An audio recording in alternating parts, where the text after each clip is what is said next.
I want to talk a little bit about hearsay and the impact it could have on defendants and on trial, and just to make the public aware. Although many people will say, oh, they don't allow hearsay in courts, on the federal level, there's 23 exceptions to hearsay, and unfortunately, more often than not, the prosecution will cite one of those exceptions and try to get the hearsay admissible based on one of the exceptions, and it normally works. So when they say hearsay is not allowed, I just laugh because I know they'll find a way to find an exception to match it and let it in. But before I really dive into that, I want to address a couple nonsensical issues. I just simply want to address them because it's going on repeatedly. So I just figure I'll use this time. I'll make one statement really about it, and then that's that. I really don't care if people want to keep making up stuff regarding certain things, let them, but I just want to clarify it on here so the listeners know where I'm coming from, and they can always revert to this podcast if they want clarification. For some reason, well, I shouldn't say for some reason, I know why he's doing it. The podcaster Fat Bald Sicilian, he's repeatedly bringing up we push back and making inaccurate claims. So I want to just clarify that. I know why he's doing it, obviously. He's good friends with a federal informant, and I'm sure, he's not crazy about the we push back as it affects his friend. I understand it. As far as relationships goes, you're friends with a federal informant, so you don't like anybody who may be against that or anybody who may be in opposition to that. So you try to do what you can in defense of your friend, which I get that. I get that stance. I don't relate to it, but I understand where you're coming from. So I understand that irregardless of this episode, I'm sure the inaccurate comments will still be made, the misstatements will still be issued, topics will be addressed that are false, claims will be made that are basically lies about we push back, and that's fine. That's all well and good. My only suggestion for anybody, if you're going to bash a cause or bash a person or bash anybody, try to be accurate with it. At least do it based on facts. It does make your argument stronger when it's based on facts. So find factual things you're not crazy about, and then bash it based on that. Have at it. I have no problem with that. Where I do want to address, I just don't like the inaccuracies, because I'm used to dealing with that in the court system. So many inaccuracies, and I'm used to always addressing them for the defense team. So I just want to kind of do the same thing here. I also do that in my personal life. If somebody tells me something that's inaccurate, I try to offer clarity on it. One statement, and this has been ongoing. I made a post about one of the items, but I'll just try to cover the different things I've heard in this episode. First, on this gentleman's podcast, FBS tried insinuating, he made a comment, and I'm paraphrasing, but I believe I'm pretty close. He made a comment along the lines, I don't know what Dominic's promising Vinny. And what he meant by that is he was insinuating to be part of we push back. I'm promising Vinny something, so I'm making some kind of promise, some kind of quid pro quo, where to me it's just planting a seed of deception. It's trying to insinuate that not everything's up and up. I'm promising people things, and that's why they're part of we push back. Okay, again, completely inaccurate, not baseless. I know what he's trying to do. He's trying to plant these little seeds and it works. You get a lot of the commenters, they don't have a brain of their own. They don't fact check, so they just take whatever somebody says as gospel and they run with it. So I know what he's trying to do. That's part of the game. I get it. But I will correct him. There was nothing promised. I don't promise anything to any we push back members.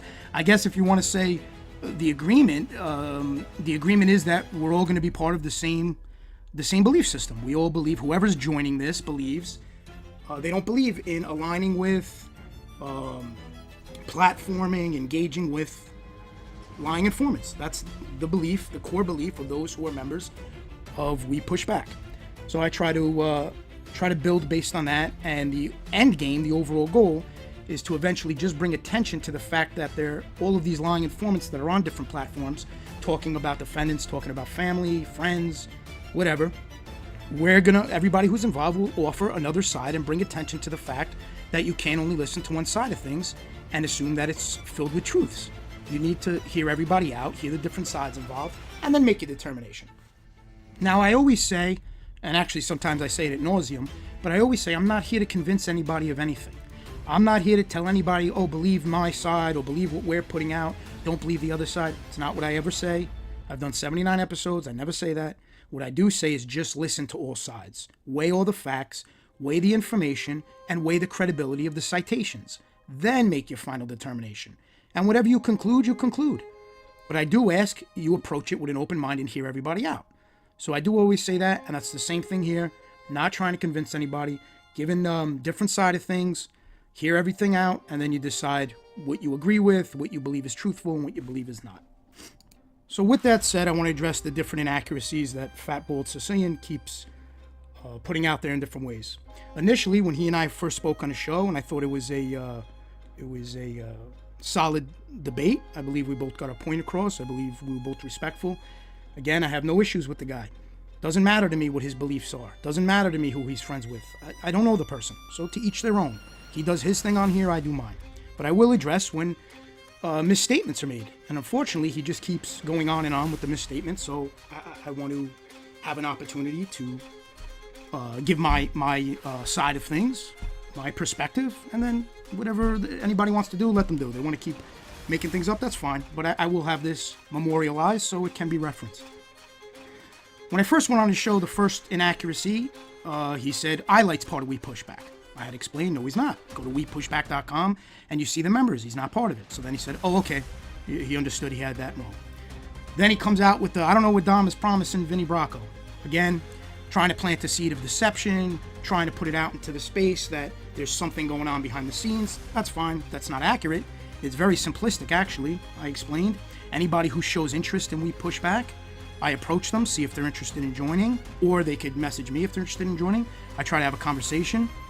I try to review their content if I can't have a conversation. There's a few members who are overseas, so we just haven't communicated verbally, but we have communicated through chat and sometimes through Instagram. I try to see if the content kind of aligns and if they believe in what the overall purpose is. If they do, we go from there. Sometimes the content doesn't match up.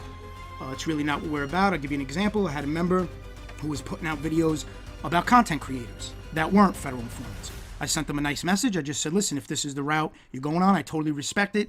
It doesn't really fall in line, but it's entirely up to you. If that's the direction you want to go now, no problem. It's just not a fit for We Push Back. The member actually agreed and said, hey, you know what? You're right. Let me reassess, and I'll start doing videos. And so that member's still part of We Push Back. Had another member. The material just wasn't really a match. It just had nothing to really do with the overall theme. Again, it was about a lot of content creators. They wanted to continue to do their own thing. I never tell anybody what to put out. I never tell anybody what to do. I simply set the standard of what the overall theme should be, bringing attention to their character, bringing an opposite side to their narrative, trying to bring attention to the channel that's showing a counter argument to the information the federal informants putting out. So things like that. I also like to have channels that are different, completely off the topic. It brings in a different group of individuals. So if we have channels like Vinny, I like that he focused on mental health, music, you'll get different people. And if the overall theme is to mention We Push Back, bring attention to it every once in a while, that fits as well. That's a good fit. So I try to evaluate on a case-by-case basis. I'm not always going to get it right. Who knows down the road? Members may leave, members may be added. I don't know. This is a brand new project, as I've been saying. You need time to work out certain kinks, but so far I'm comfortable with everybody involved. I think we're on the same page. And I believe good things are coming. So that's two misstatements, right? He said the thing about iLight, said the thing about Vinny. Then the next thing I hear, Armchair MBA is part of We Push Back. Now, nothing against Tom, but Armchair MBA isn't part of Pushback. He and I simply just don't align with certain things. He does a lot of platforming for informants. I just don't agree with that. He did 80 episodes with another informant where they built somewhat of a friendship. That's not really being an independent interviewer. That's having a friendship. I know he's friendly with John A. Light. And again, not my business, not my concern. I don't care. That's his thing. This is my thing. It's just not a match. So again, another false statement by Fat Bald Sicilian. Armchair MBA is not part of We Push Back. People on here, just look who's friends with informants, who hangs out with informants, who platforms informants. They have no problem with informants. That's fine. Am I telling you to change your belief? Am I telling you, oh, you have the, what do they want to call it? You have the citizen mentality. Why are you bringing the citizen mentality? No, it has nothing to do with mentalities. It has to do with that's who you are as a person. That's your belief system. You have no problem with it. Cool. That's fine. That's how you operate. I'm not trying to convince you. I'm not trying to diminish what you're doing. To me, I don't agree with it. But who am I? I'm not God. That's my personal belief. But what happens is people who align with my belief come together. The same way they all have their crews. They have their buddies. They have their informants. They have their informants making pages about people, tormenting families, abusing people, cursing people out, threatening people. That's who they align with. Fine. That's fine. And then there's some people right in the middle. Somebody made a comment when I was on the show. I forgot who it was. I was on MRE's show. And they made a comment. Why should I have to choose sides? I never said anybody has to choose sides. I said I have to choose sides. For me as a person, I can't straddle the fence. I'm not knocking those who don't want to choose sides. That's fine. You don't want to choose sides, that's your own personal belief. For me, I can't operate that way. I make a stand and that's it. I stand by it, good, bad, or indifferent. That's the only way I feel comfortable with myself. And that's why I separate myself from, say, certain podcasts or certain things, because I don't agree with what they're doing. It may not be anything personal. I just don't agree with it. Why am I going to... I'll feel like I'm being fake to myself. Do you understand? If I'm doing something that is a little bit out of my character, I'll feel like I'm being fake to myself. So if I'm associating with somebody who's good friends with an informant, I have a problem with that. I don't know what to tell you. I don't know. I know you want to use that stupid street mentality nonsense that you try to use as an analogy. It's nonsense, and it's BS. It has nothing to do with that. That's just who I am as a person. I have a problem with that internally. And there's plenty of people who have a problem with that internally. They have a hard time accepting that for some reason.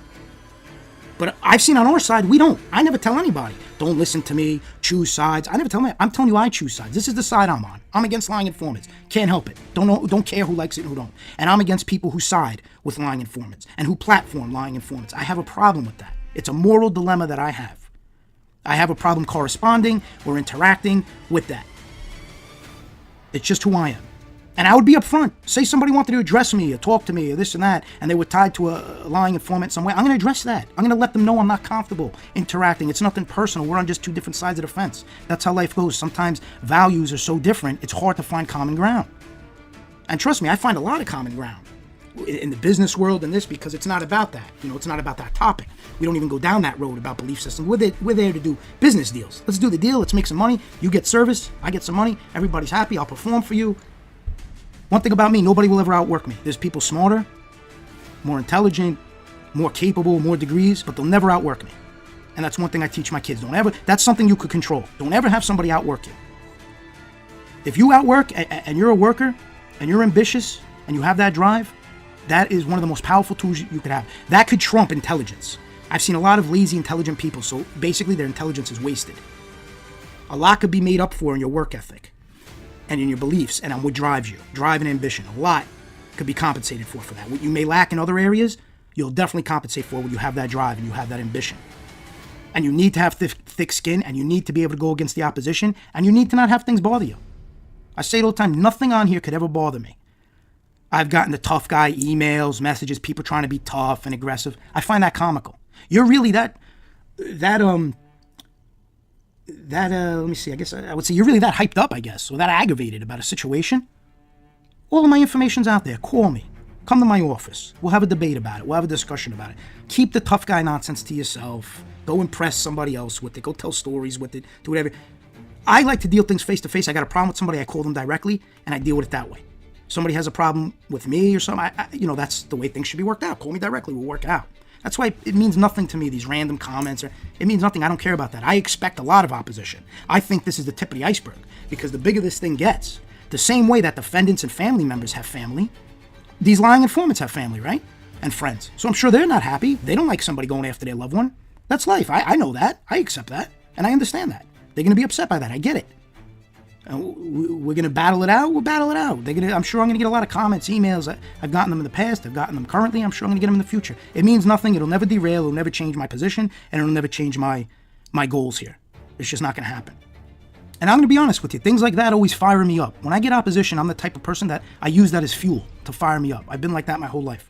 When I was a kid and I was starting out and I was trying to be a salesman and people doubted my ability, doubted what I was able to do, I took that as a personal challenge to fuel me. There was a lot of things I've accomplished, things I've done in the business realm and different realms, that I had a lot of doubters.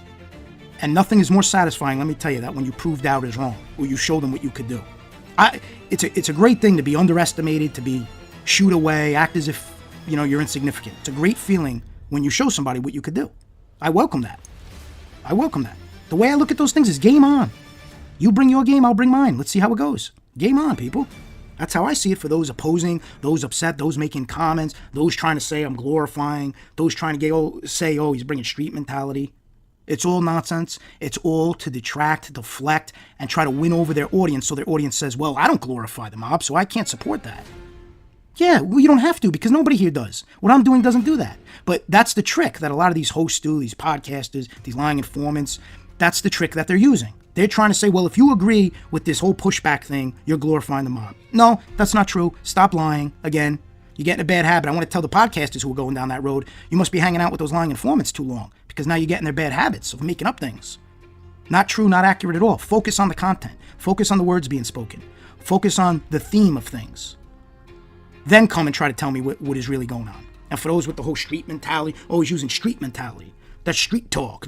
No, again, you sound foolish. Just because you may be okay with informants, don't try to justify it in your own mind by saying, well, I'm using the professional approach and they're using the street approach, so I'm going to be a professional and use that approach. No. That has nothing to do with it. That's your core belief system. You're okay with those things. My core belief system, I'm not.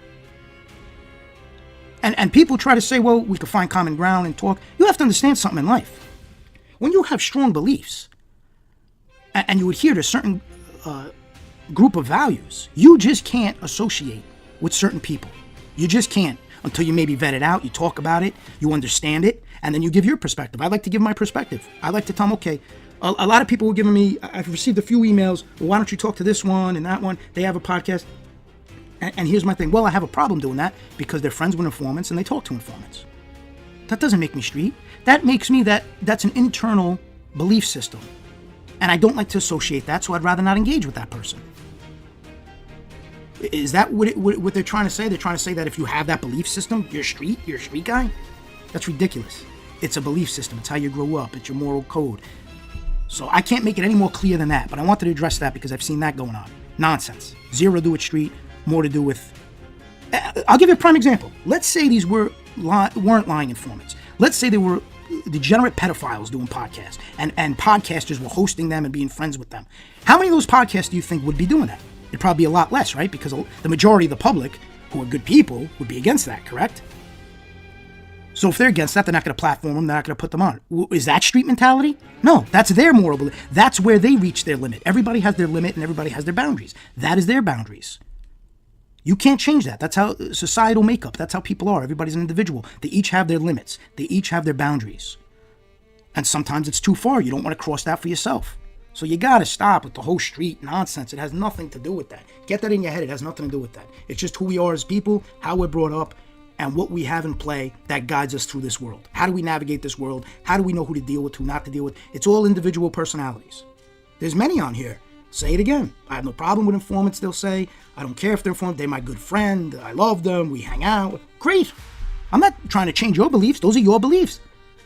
Just don't try to act like you have a different set of beliefs. Where I get a little twisted is you'll get a lot of these people, I hate rats, and I spoke about this, I hate rats, but they're friends with informants. That to me is weird. At least stand by what you portray. Come out from the gate and say you don't have nothing wrong with informants. You take it on a case-by-case basis and you weigh that individual based on that, regardless of what they may have done. Okay, so say that from the beginning. But the going back and forth and the hypocrisy is where I got a problem. So if you don't have a problem with it, okay, that's fine. Just say it though. Don't one day say you hate them. One day one day you're saying all good things about, let's say, an individual who is impacted by an informant, and then the next day you're bashing that individual because you became friends with the informant. That's where you show who you are as a person. That's where you show that you're very easily swayed, and it all depends on, I guess, opportunity or what benefits you or them. Who knows? Who knows what's behind that? That's neither here nor there. But that is one thing I find strange, the back and forth. That's weird. Now, the other thing I wanted to hash out a little bit, which I find ironic, a lot of podcasters, especially in this community, they'll attack one another, they go after one another. That's fine, whatever you want to do, whatever floats your boat. But I noticed the go-to card is they try to dig up their history, their past, things that these podcasters may or may not have done, and they try to use that as ammunition, right? Now, isn't that a bit of a double standard? Because if they're that vested into what somebody's done in their past life, this is where there's a contradiction. They'll say, when they're talking about their buddies and their informants, right? Their friends who may be informants or their buddies, they'll try to say, well, they're changed, they're a good person now, they're changing their life. Now, if you look into that person's past, I'm sure there may be some things that they may have done that weren't that great, and that's life. If they're moving on, okay. But now they'll go and they'll lock in on the podcasters, and they'll look to exploit whatever they may have done in their past, and they'll try to weaponize that and use that as a tool as to say, well, you shouldn't like this person. Now, isn't that a double standard? Because in one breath you're saying, oh, hey, this informant, he's changed, like him for what he's done now, judge us for what we've done today, not what we did yesterday. But you're going and judging the podcasters based on what they've done. In a lot of ways. I'm not saying everybody does that. I'm just using an example. I've seen that done. They'll dig up a lot of history and who got arrested, and it's crazy. And again, I see a double standard there. If it's good for you, you'll use it. If it's not good for you, if it's your friend and he's a line of form, no, he changed. He's a new guy. He's doing the right thing. So keep track of that, people. There's a lot of mind games going on. And a lot of people aren't getting it on its surface because they may have a lot of trust in the podcaster. They may have a lot of trust in who they align with. But just look at how things play out. Look at their words. Look at what they focus on. And just see if they apply those same set of words and standards into how they operate. Just take notice of that is all I'm going to say on that. Now, one thing I'll tell you, as of now, my way of thinking, what we're trying to do here, channels that are trying to do it as part of this pushing back, we're the minority. That's just a fact. A lot of these bigger informants have huge platforms, hundreds of thousands of subscribers, millions of views. Obviously, we're the minority. So I also find it very amusing, all this time went by being unchecked. Now that things are gaining momentum, people are freaking out. A lot of people freaking out. You got podcasters who are friends with a lot of these lying informants freaking out. You got a lot of people freaking out, but I'll tell you what will happen with this. It'll almost be like a purge. This is what's going to happen. You're going to get some podcasters who may open their eyes up, who may actually take the time to listen, understand what's being put out, and if they're reasonable people, and they're free thinkers, and they're not so blinded with their newly found allegiance to their new friends, maybe they'll say, hey, you know what? I was wrong. This guy is he's telling a lot of tales. He's hurting a lot of people with his stories. He's insulting a lot of people. I morally can't align with that. And maybe the door will open, and they'll realize what's going on here is in line with their belief system. And perhaps they were looking at it a little differently. And there's nothing wrong in that. There's nothing wrong in changing your mind. To me, that's intelligence. You change your mind based on a new set of facts that opens your mind and really allows you to do a deep dive within yourself and realize, hey, I was looking at this through the wrong set of optics. This does align with my core values. This is something I'm about. I wouldn't be surprised if that's what starts to happen. And then it's building that new bridge. It's trying to explore that. And I'll always be upfront when I'm dealing with somebody. If I'm debating somebody, I'm talking. I don't hold punches. I'll tell them what I don't agree with. I'll tell them why I really can't participate in what they're doing. And who knows? Maybe that'll change the game a little bit. Maybe they'll see things a little differently. Maybe they'll see things the way I see it, even if they don't agree. You don't always have to agree with somebody to understand their perspective. I can understand a lot of perspectives. I may not agree with it. And just because I don't agree with it doesn't make me right. People like to act as if what I'm saying, I'm trying to say, well, I'm right and everybody's wrong. I never once said that. I recognize I'm an individual. This is an individual-based opinion. And I understand there's a lot of opinions, but I will stand by my opinion. I will not change it. I will not change who I am to try to fit in or try to make friends. I will never, ever sacrifice that. I'd rather be alone. I always teach my kids that. I'd rather you're alone in life and stand by your values than compromise anything just to be with who's popular, who's more well-known. I'd rather be standing by myself because I'll be able to sleep at night. And that's what a leader's about. That's what somebody who supports their convictions is about. They're not worried about the popularity of it. They're just worried about adhering to it because they believe in it. And, just to kind of close out, there's a lot of things coming. There's a lot of moving parts to this. The more I think about it, the more I develop it. I'm going to try to treat this as a business that doesn't make any money because I'm not going to make any money from this. Now, the good thing is I'm glad I'm able to help other channels. Those who are monetized, they'll get some clicks, they'll get more traction. That's a good thing. There's nothing wrong with helping one another. That's a good definition of success sometimes. It's not what you have accomplished. It's what you have helped others to accomplish. That's a good feeling for success. What have you helped others do? Forget about what you did. Forget about your own achievements. What have you done to help somebody else achieve something? Help somebody else become successful? I like to use that as a gauge sometimes. And we'll see how this and it's a mutual beneficial relationship. They're growing in viewers. The cause is getting out there. The public's gaining awareness. Who knows? Defendants may start to get fair trials. And again, I always say it. People are like, and you'll never stop seeing this because you have the ignorant people. Well, these are bad guys. They deserve to be in jail. I'm not saying whether somebody's bad or good. You'll never hear me come on here and convince you. You think I care what somebody thinks about somebody I care about deeply? Do you really think a random person's opinion means anything to me? If they're trying to be disparaging and this and that. I greatly appreciate when somebody's nice and complimentary. That's that's being courteous, and I appreciate that. But do you think any negative underlying comments or snippets or remarks mean anything to me? I don't need someone to tell me who somebody I care about is. That means nothing to me. I know what somebody is. I know what a person's made up. I know who, in my version, who's a stand-up person and who's not. Not the informant stand-up version. They don't know what that means. They throw that term around a lot, but they have no idea what it means. I know what somebody being stand-up is all about. And that's what's important to me. And you'll get a lot of the comment as well that the bad people, they should be in jail anyway. Okay, well, that could be a belief. But here's the problem with that. If you also believe in the criminal justice system, you can't really say that. Because whoever's in front of the judge, the jury, the prosecution, deserves at the very minimum a fair trial, regardless of the charges. And trust me, that's a hard thing to say, because there's a lot of degenerates that I'll see on the news, and I'll be like, oh man, fry this guy, especially when it has to do with kids. But I respect the criminal justice system, and they got to go through the system. They got to get a fair trial. They got to get a fair trial. That's how it works. There's a lot of, like anybody else, I'm sure there's a lot of crimes people just feel, burn them at the stake. Well, if you believe in our country and you believe in the system, at the very least, give them a fair trial. If they're guilty, they're guilty. Karma will show its head if they're guilty. If the facts line up to the evidence, and the evidence shows that this person may be guilty, that's how it goes. That's how it goes. When I have a problem is when lies are told, facts are twisted, accounts are reinvented, history is changed. That's when I have a problem. You're going to charge somebody, you're going to put them in jail, do it for what they actually committed, the crimes they actually committed. Don't manifest stuff. Don't have informants lie about it. Don't try to make it something it's not. Don't change a level of importance somebody may have, an informant may have. Don't try to boost them to make them more important or to make them in the know when they weren't. If they're going to do a battle of the wits, I'm sorry, but they're pretty outmatched in that department. And if that sounds arrogant, yeah, when it comes to these lying informants, I'm pretty arrogant.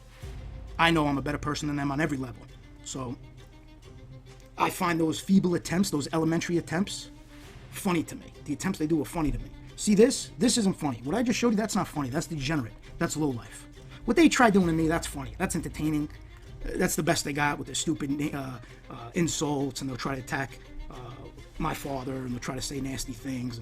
That's anybody could do that. That's easy. That's for the Neanderthals. Remember the episode I did on We Push Back on Neanderthals? That's for their brain. That's how they respond to things. But I wanted to talk about this because this is important, and this is important for the public to see. And I want the public to let this digest and just try to put yourselves in the defendant's family shoes. Now, I'm not saying to put yourself in the defendant's shoes, because I know a lot of people think, well, if they're a criminal, they deserve whatever. I know people think like that. So put yourself in the family shoes. Say you have a family member who's away, did something, and somebody testified against them, and now you have to endure this. They're away, maybe they're no longer with us, or they're in jail, or sitting in jail, and now you're on the outside, and you have to endure this. And what amazes me, with these lying informants, they call their big brother and big sister, the government, for every little thing. You would think that the government would have a better handle on what they're doing, even their handlers. They spend all this money on these informants. I've shown statistics. Go to WePushBack.com. $500 million 1 year on informants. And you mean to tell me they don't know what they're doing? They don't tell them you can't be on the internet, you can't be mocking family members, you can't be doing that. And it goes back to what I always say, imagine defendant's family doing that. Imagine I was making memes of these informants' family. First off, I would never do that, that's degenerate. So I won't even say that about myself. But let me say this, imagine I was making memes about the informants. Just all crazy memes. And you don't think I'd have a situation for that? Of course I would. Of course I would. But they're allowed to do that. Not only are they allowed to do that, they're not even picking on the defendants they testified against. They're picking on family members. They're picking on little boys, 12-year-old boys. Imagine that. Just think about that, ladies and gentlemen. Regardless of what side you're on of things, just think about that concept. I think anybody with an ounce of humanity could come together on that concept that that's unacceptable on any level, and a lying informant should not have the ability to do that, and they should be monitored more closely to prevent that. Because what course does when you think about it, what course does the victim of these things really have? They got to go the legal route, they got to get tied up in the legal system, goes on. And from what I understand, this individual is already in litigation, and this is still going on? You mean to tell me this person's in litigation and they still don't have a handle on it? They still can't prevent these things from popping up? I just don't get it. I just don't get how things are run. The priorities in this government are all switched around. All switched around. You can't have favorites. You can't have your little informant buddy favorite and you protect them and let them run rampant and do whatever they want. It's not supposed to work that way. Okay, I get it. The informant helped you build your case, helped you get the target you want, but come on, this is unacceptable. This is unacceptable. This is a fracture in the system. There has to be much more processes and order, rules and regulations when it comes to these informants. There has to be. And I think that's going to be a topic in the future. Especially we put in a Rule 33, and it's going to be part of our appeal of what goes on these podcasts and the inconsistencies and whatnot. I think that's going to spark a lot of changes on what they're allowed to do in these podcasts. Because it's the only Rule 33 I heard of or any motion related to a podcast in any of these cases. We were able to use their words to show how they conduct themselves after the trial. Now, obviously, for an appeal, you have to use it in a different way. It's not really about their behavior. It's about the lies and stuff. But my point just is, I think that's going to spark interest with members of the government who are really going by the law and just trying to do their job and trying to honor the Constitution. I think it's going to spark them to say, well, what's going on? This isn't right. We can't allow this. But right now, this is what goes on. So when people ask about We Push Back and why it's important, and then you get people, oh, it's nonsense. No, it's not nonsense. This is why it's important. and things like that show me even more so how important it is and motivate me even more so to make sure I can maximize my efforts to do what I can to get it the exposure it needs. When I see things like this, it starts a fuel, starts a fire in me. It's the fuel to that fire. And I was out tonight. I had no intention of doing an episode probably till next week, but when I saw these images, again, I just knew I had to do something. I had to talk about it, and I had to let the public know, let my listeners know of what goes on. So you ask, how far could these lying informants go? Here's a snapshot of how far they're willing to go. Till next time. It won't be too long. I'm just going to go into a hot topic of late, people talking about how do you know if somebody's an informant, as far as researching them and pulling up case information. So I wanted to give some tips on that and how the process is normally done, and how when you're preparing for a case, you're trying to figure out who the different confidential sources are, confidential informants, so you could obviously prepare and do your own investigation work. So at the beginning of any case, you really don't know who it is, because who may be, if there is any confidential informants on the case. Confidential sources work a little differently. Confidential source will feed information, but with a confidential source, they really, if they're just going to stay a source, they don't get involved too much in the actual charges and the actual trial itself, because as we all know, you have a right to face your accuser. So if somebody's going to say, well, yeah, this person did A, B, and C, you have a right as the defense to call them. They can't just say, oh, some confidential source said that if you go to trial. It doesn't work that way. They have to eventually come out if they're making allegations against you. And they're just feed them information here and there, but they're not, usually the sources aren't directly in the mix where their information is responsible for the indictment. Normally it's just to almost give the authorities information on what's going on and have them focus their investigation on that area. So if they're hearing from this source, oh, this person's dealing drugs, then the investigators will focus on that person and take their investigation from there, and then that's when they normally look to recruit actual confidential informants who will then work with whoever the target is and try to either record them or give information to the feds or to the state on what this person's doing as they prepare to go to trial and as they prepare to indict them. Well, I should say indict them first, then go to trial. And then you go down the whole road of preparing the confidential informant and all that. But I'm not going to go into that. What I want to do is I want to just explain. A lot of people think, oh, well, if it's a sealed document, that means the person's an informant. That's not true at all. There's been many cases, you can look them up, where things are sealed by the defense. If the defendant is sick, they may have health issues they don't want to talk about. They even seal a lot of things for mental evaluations. If there's a hearing that does a mental evaluation to see if somebody's competent to stand trial, they could seal that as well because it's personal information. And there could always be a motion to unlift the sealing. I'll give you an example. There was a few sealings on a federal case I was involved with. There was sealings of the sentencing for the informants. And Jerry Capisci from Gangland News actually filed a motion to unseal those documents for under freedom of the press and all that. He filed a motion. So people could file a motion to unseal documents, and you'll see all that in PACER. And then it's up to the judge if they grant the unsealing or not. So some things can be filed unsealed. It's all at the judge's discretion. A lot of times they'll weigh it, see if the importance of it being public information outweighs, let's say, the informant's safety or whatever it may be. But it's an individual decision on the judge's level. Now, when you have an informant, people will be like, oh, they're not in PACER, they're not in anything. That's not true. If an informant gets caught breaking the law, so let's say they got caught doing something that warranted a federal charge, such as drugs or armed robbery, whatever it may be, but on the federal level. I'm talking about the federal level in PACER for this example. State level works differently, but on the federal level for PACER, this is what I'm going to really be discussing. So what you do is obviously you'll go in, you'll pull up the person. Now, I pulled up an example. This is PACER. This is the New York Southern District of PACER.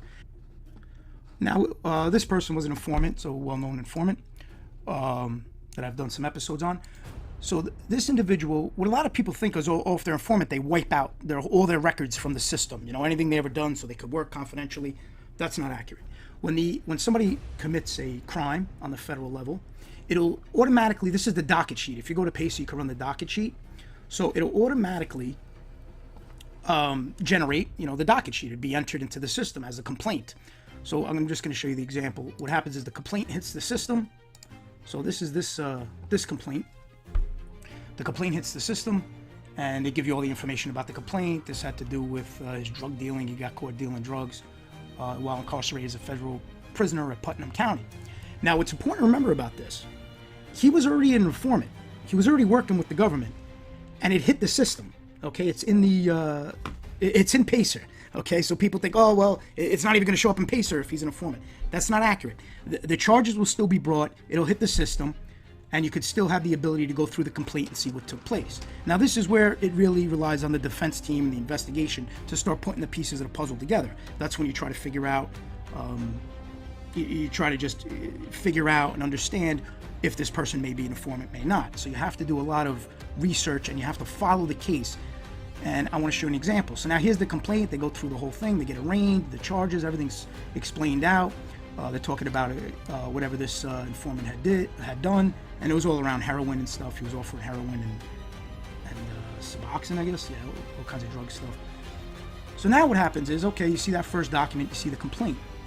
Now, as you start going through, you'll see different entries within. This is it basically working its way through the system. Now here, you'll see a request for their third appearance. You have an affirmation of Scott Hartman in support by USAS to Frank Pasqua Jr. Now, Frank Hartman was actually one of the federal prosecutors involved with handling Frank Pasqua on an indictment later on that he was an informant for. So you'll notice that he shows up at the hearing. So just to lay it out, you'll notice all the different events that take place. You have all different entries, all the different process that's going through. And what happens normally is the judge will then hear the sides, they'll talk about the case, and at that point, when you start seeing the prosecution getting involved, going to appearances, they'll start to delay the case, they'll start to talk to the judge, and they'll start to weigh if the new charges outweigh the use of the informant. So in other words, if the charges are so severe they feel it doesn't justify him being an informant, they'll go through with the case. If not, then that's when they become an informant and things work a little differently, and then they decide how they're going to use them, if they're going to have them wear a wire or tape phone calls, whatever it may be. But this is all played out throughout different documentation, and you could get that. A lot of it's on Pacer when you're just trying to find out the origin or the genesis of the case. So if an informant gets picked up and you're trying to just follow the case, or somebody who may think is an informant, you're trying to follow the case, you really have to go through each line item. And what's important with that, you'll notice they have what's called the minute entries on these dockets. What a lot of people don't do, they'll just read this and they'll make their conclusions from this. This is simply one step. In addition, you have to start requesting the minutes. And people think you could do that on Pacer. That's not how it works.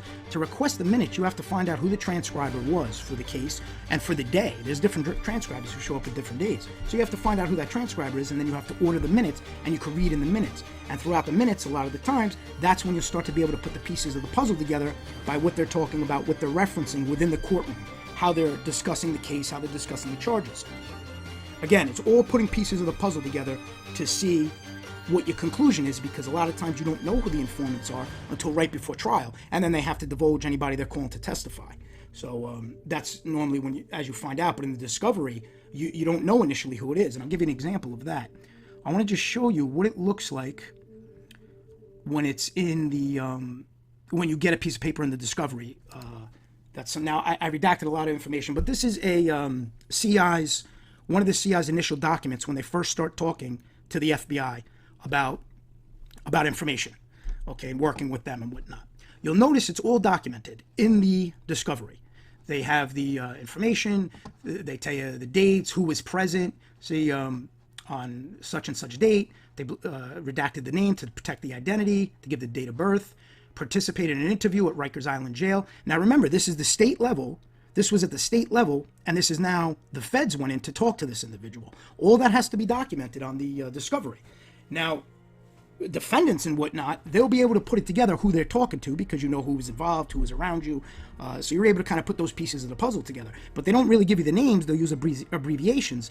So you have to use your investigation skills. You have to put certain things together. You got to talk to different defendants. As I said, it's a process. It's not like one document and boom, that's it. Okay, this guy's an informant. And that's the problem that too many people do. And that's a dangerous problem. To me, one of the things almost worse as an informant is somebody who's claiming someone's an informant who's not. And that's just the way it's always been. That's the way I feel. And obviously, as different defendants are going through the discovery and they see this type of information and they're trying to prepare for the case, they're trying to find out who may be the informant so they could then prepare to cross-examine them, prepare to impeach their testimony, things of that nature. So it's all a fact-finding at the beginning. When you're going through it, it's all a fact-finding. A lot of people like to refer to, and I just want to show on the docket, you'll see the cases, on the docket, but they say, if he's an informant, it's not in the docket. It's not true. All the entries will initially make the docket with the initial complaint, and then you have to see how it all pans out. Then you got to see what develops, what happens, how much time the person got. It's a lot of people make that mistake of hearing one thing or seeing one thing and automatically jump into the conclusion, this guy's an informant. You really got to do your due diligence before you label somebody that. And I've heard people say, if the feds take the case over, they just make it disappear. No, as we've seen right here, it's still going to hit the docket. The case information is going to hit the docket. The notes that the FBI produced during an interview this is when they're trying to really determine if this person's credible, if this person is an informant. My personal opinion, they don't do a very good job on that because I've seen too many informants BS left and right and just make up fairy tales. But anyway, this is the routine they go through. They'll have interviews. They'll see what they want to give in exchange for what. It's all part of the process in becoming a full-blown informant. As I mentioned earlier, I just wanted to talk about the sealed documents. When you have... Hold on a second. Wrong document. Give me 1 second. Here we go. When you have a sealed document, it'll also show up in Pacer, but it will show up as a sealed document placed in vault. They use that term a lot of the times. Again, does that mean that person's an informant because there's a sealed document? No, it does not. As I mentioned earlier, it could be health reasons, could be numerous reasons that maybe the defense wants a document sealed or the prosecution wants a document sealed. So you have to find that out too, who requested for it to be sealed and things of that nature. So that's not always a telltale, but I just want to show that it does show up in the system as being sealed. These aren't just things that disappear and reappear. I mean, we all know that the government works a certain way, and trust me, I'm the first one. There's unfortunately a lot of corruption and things like that. But information like this has to be documented because the judge has to be aware of the chain of events. The judge has to be on board with basically deciding, okay, this guy's going to be an informant and the information he's going to give outweighs the crime that he committed. There's a lot of moving parts and there's a lot of things you have to go through. You can't just come out of the gate and say so-and-so's an informant because they had a sealed document, or so-and-so's an informant because the feds picked up the case. Well, if the feds picked up a case, it would be entered in Pacer, it would be represented. They don't wipe out informants' charges when they're charged. They get arrested, they get picked up, and a complaint's made, as is seen here. And you could see this in a lot of informants. They're in Pacer. You can look up their cases. A lot of the items will be sealed, a lot of the items will be redacted, but they are there. The complaints are there. A lot of information is there to really track what took place, what was the chain of events that took place. And that's the key. Obviously, the government isn't going to make it that clear. This one's an informant, they have to protect them, so they do their best, but at the same time they have to protect them, they also have to follow a certain process. And I've seen that a lot where people say, well, the feds picked up the case. Okay, where's the evidence of that? Where's the complaint? Where's the entry? Where's the initial signed case number? And then where are the follow-up entries that show that the feds decided to drop the case? Now, here's the difference. I don't know if they're confusing terms where they're saying the feds picked up the case. The federal government could look into cases for a while without superseding. In other words, they'll sit back, they'll monitor what the state is doing. They'll do their own investigation and see if there's anything that's on the federal level where they could swoop in and take over the case. And if they supersede, they'll take over the whole case. Sometimes they'll just indict them on separate charges once they're brought onto their radar, and the person will have two cases going. They'll have a state case and a fed case. So it's not always when the feds come in that they supersede and just take it over and there's no more fed case. You could have two cases going simultaneously. It's a matter of the feds deciding if they want to supersede and take over the entire indictment.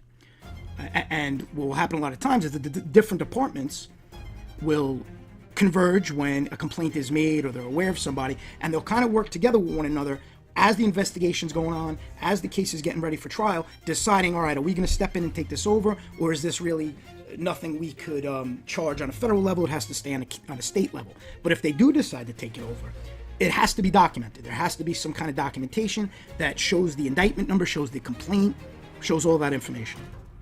So I wanted to just explain, there's no clear-cut document where you could just look at it, unless it has the person's name on it, obviously, and they testified already. But at the initial inception, when you're trying to figure out who an informant is, there's no document that's going to say that. That's part of the defense team to really investigate, put the pieces of the puzzle together and decide who may be the informant. And as you get closer to trial, you'll understand, obviously, when it's time to face your accusers, you'll know who it was. So there's a lot of moving parts to this.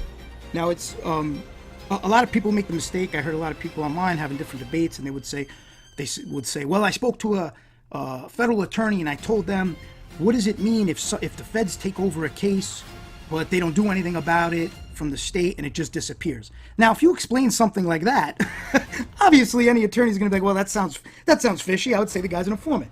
It's not as cut and dry in that. You have to explain that a little better. What proof do you have that the case was taken over on the Fed level? You have to show the entry. Where's the entry? What was the basis of it being dismissed? It'll just be an open entry, kind of as I showed on the. Let me pull that file back up. Give me 1 second. This is what I was referencing. You'll follow the chain of events, and then if you notice, it just kind of dies out here. It just kind of ends there. There's nothing further. You don't know what happened, what transpired. That's another telltale sign that something's off. You don't see any kind of resolution. So that lets you know that there was a lot of negotiations going on, at least from an investigation standpoint. It gives you a better idea of, well, where did this end? What happened? What was the resolution? When it just kind of ends midstream like that, that's where things are kind of worked out, where the person either agrees to be an informant and they go from there. They decide to work with that person and they go from there. So you have to take all of these different clues, all of these different documents, and put them all together and then make your decision. Now, with that said, is that 100% foolproof? No, nothing's 100% foolproof. You may have a confidential source in the sense that they're just giving information, and you don't know if they're giving information. I mean, think about it. Do you know if your best friend or something's giving information? Can you guarantee that 100%? If you trust somebody, yeah, you want to guarantee that 100%. But in reality, nobody knows. You can only be accountable for what you do. You can't be 100% certain on others. That's just a common sense thing. So everybody has to make their own determination on their comfort level with certain things. And for me, I'm pretty thorough. I go through things in addition to what I do, let's say, electronically. There's also what we call hitting the streets. You start talking to people. You talk to different people in different areas. You find out. You do a little investigation with boots on the ground. You find out what cases they were involved with, who they were around. Did people around them go away? Did they ever get picked up and get a slap on the wrist? Or were they ever involved in something and everybody got arrested but them? Those are all things. That's kind of like the when you're trying to figure out things through dialogue and you're talking to people and you're trying to narrow things down that way. So it's really a culmination. You have to take all that information and then decide where you stand. So I just wanted to give that little insight about how to really identify if somebody has decided to cooperate. It's not as cut and dry as many on here like to make it.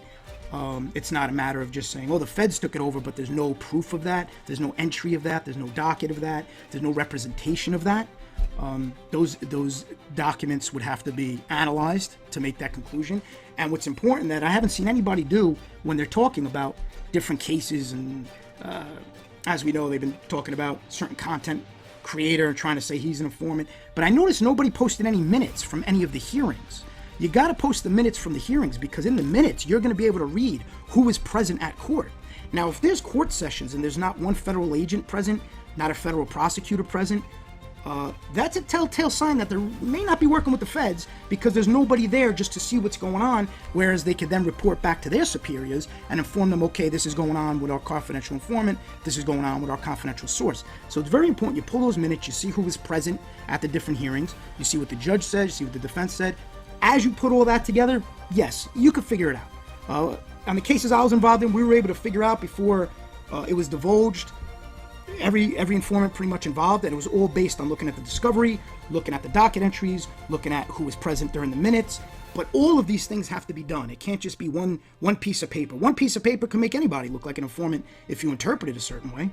Now, again, my style, I'm not here to convince anybody. I don't really care what anybody thinks. I'm comfortable in my gauge. I'm comfortable with my skill set, with my ability to get information on different levels and my ability to do research. I'm very confident that I know how to navigate, as far as YouTube goes, who's an informant, who's not an informant. So I'm very confident that, again, couldn't care what others conclude. It's irrelevant to me. I go by me, I go by what I feel, and I go by proof. I don't go by insinuations. I don't go by assumptions. I don't go by, well, it could be, it could not be. Now, other people may have different meters, different gauges, and that's fine. We're all different. before I accuse somebody, before I label somebody, I need to be 100% certain in my head that what I'm labeling them is accurate. And if I'm not, then I deal with it accordingly. So that's all I have to say, ladies and gentlemen. I hope you enjoyed this quick episode. I may do little episodes like these, flash episodes, where I could give little tips about researching and things like that. I got to think about it, but I believe it's productive. Till next time.